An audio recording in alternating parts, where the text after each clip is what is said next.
අද වචනේ අපිට දෙන්නේ ලස්සන භක්ති අභ්‍යාසයක්. මේ භක්ති අභ්‍යාසයේ තියෙන හොඳම දේ තමයි යාඥාව.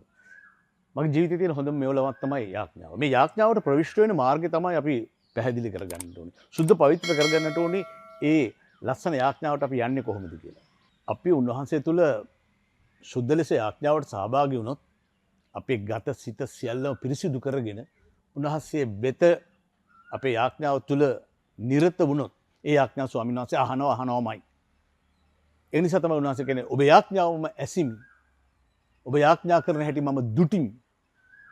අද ඔබ සුවපත් වෙන්නට යනවා. එතකොට මොකද්ද අපේ ගැටලුව? පාපෙන් සුවපත් වෙන්නට, ශාරීරික දුබලත්වයෙන් සුවපත් වීමට, වැටුණු තැනින් පීඩාවෙන් සුවපත් වීමට මහා බලගත් දේ තමයි යාඥාව. අපි යාඥාව සුද්ධ ලෙස උන්වහන්සේට එක් කරන්නට, ඒකත්වය ඇති කරගන්නට අද දවසේ අදිටන් කරගමු. යාඥාවෙන් සුද්ධ පවිත්‍ර වන ලස්සන ජීවිතයක් අද ඔබට. යස් පිටයි.